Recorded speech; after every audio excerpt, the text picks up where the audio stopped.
Welcome to another episode of Roll Up a Poet. So get your blunts rolled and your drink poured. Alright? Now what we here on today, Mr. Roll Up? Y'all see this crazy ass bop right here? Well, let me read the description, y'all. Detroit woman loses it and stabs innocent woman after her car declined in kids' Footlocker.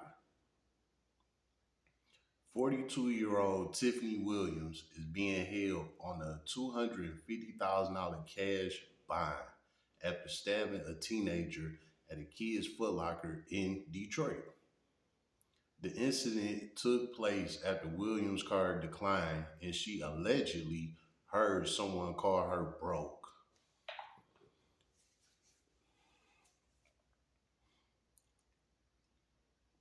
What you got to say about this, Mr. Roll Up? Well, how many times have I done told y'all take that L? This is one of them times where Tiffany Williams should have took that L.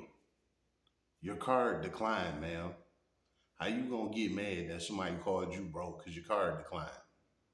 It's your fault. Your shit declined.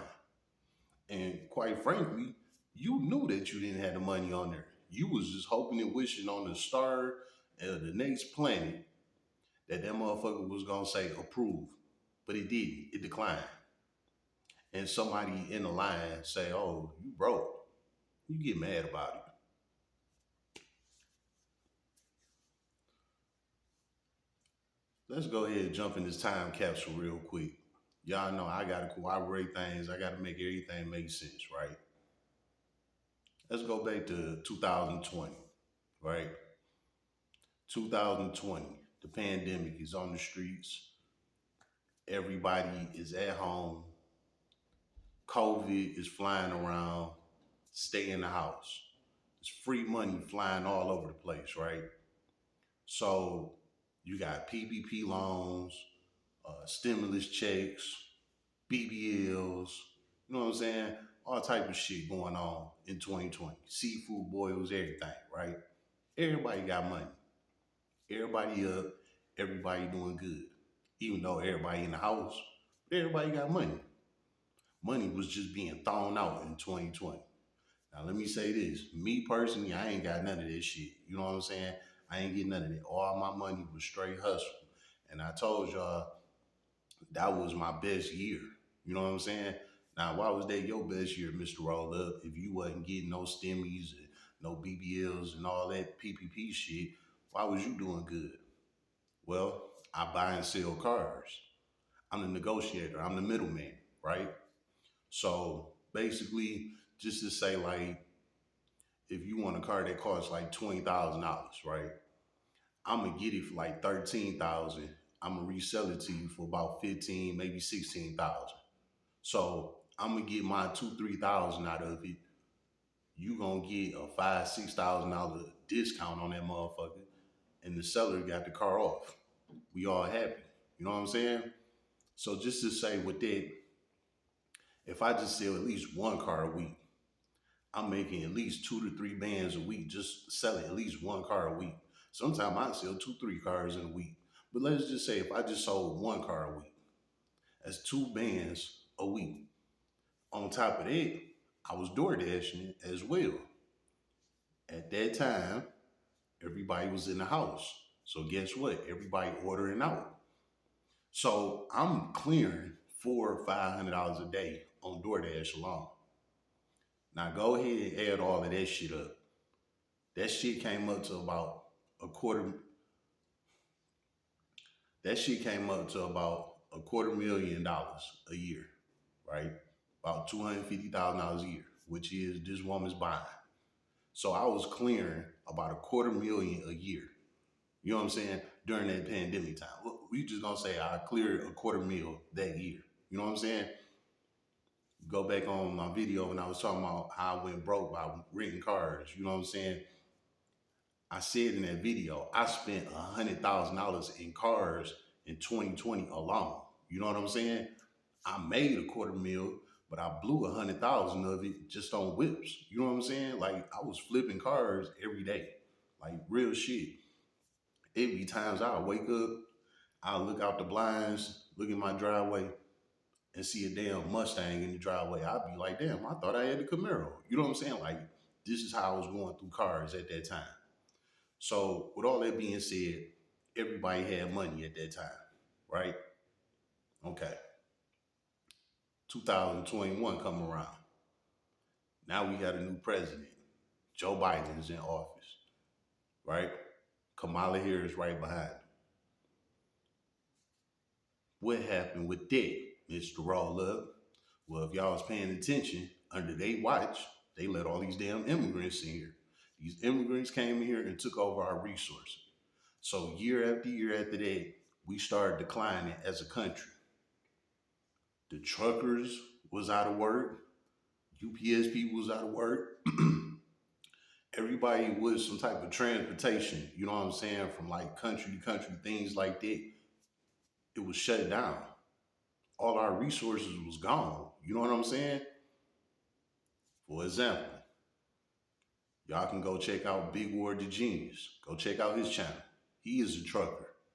Go look at his videos from about good 2 years ago or so. You know what I'm saying? Go look at his videos. He's a trucker. He was showing you how on them trucking sites, you know, where the truckers pull up and, you know, get their supply and things like that. The damn trucking parking lots was empty. Wasn't no truckers there because there wasn't no work there. You know what I'm saying?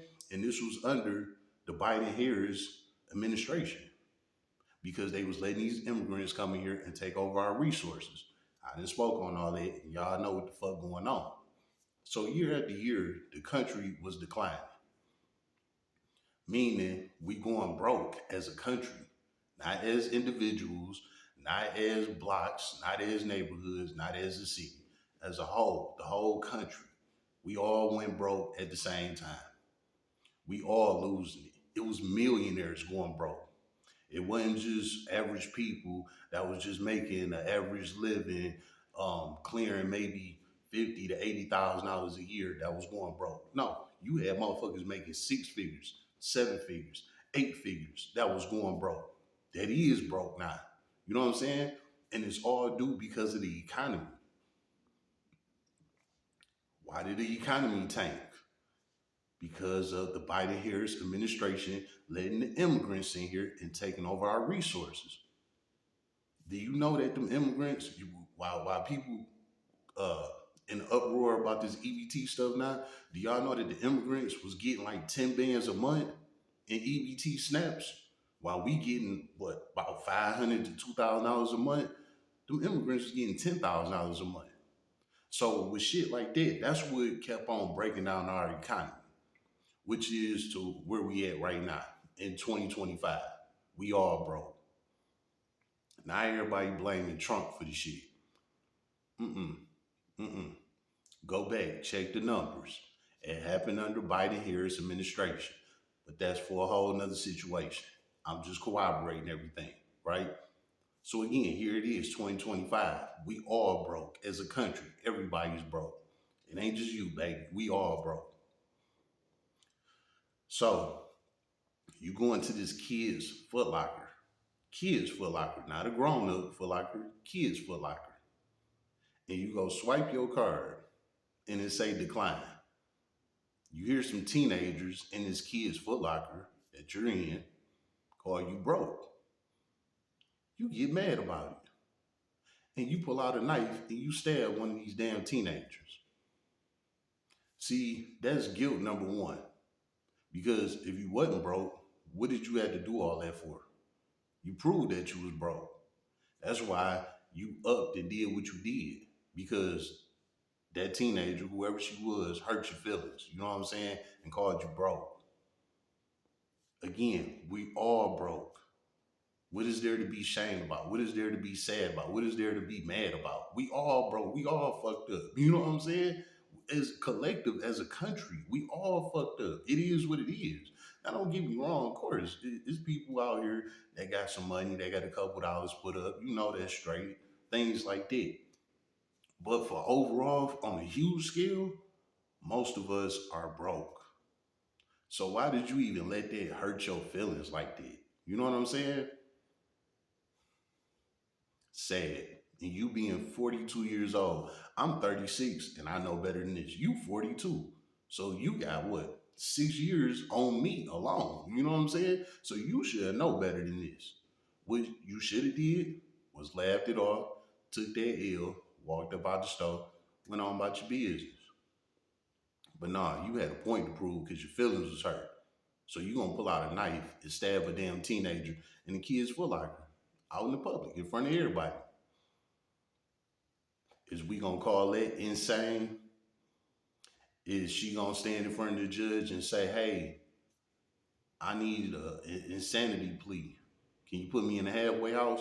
How you think that's gonna work for her? That's not insane. That's crazy. You had an intended target. You heard somebody call you broke, and you went after that person and you stabbed them in the public in front of everybody at a kid's Foot Locker. Just imagine, this is a kid's Foot Locker. This is ranging anywhere for kids from birth probably up to like 16, 17 years old.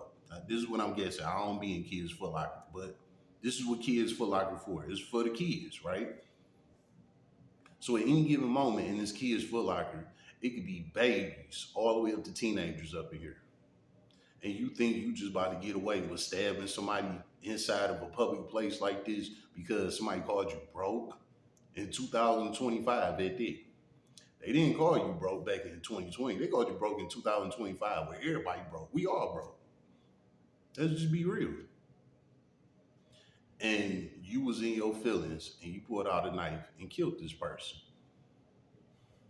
Well, my bad. I don't think the person died. My bad. But you pulled out a knife and you stabbed this person. However it happened. It's a violent crime. You know what I'm saying? So now, what's about to happen to her? Well, think about the bind. She got $250,000 bind cash.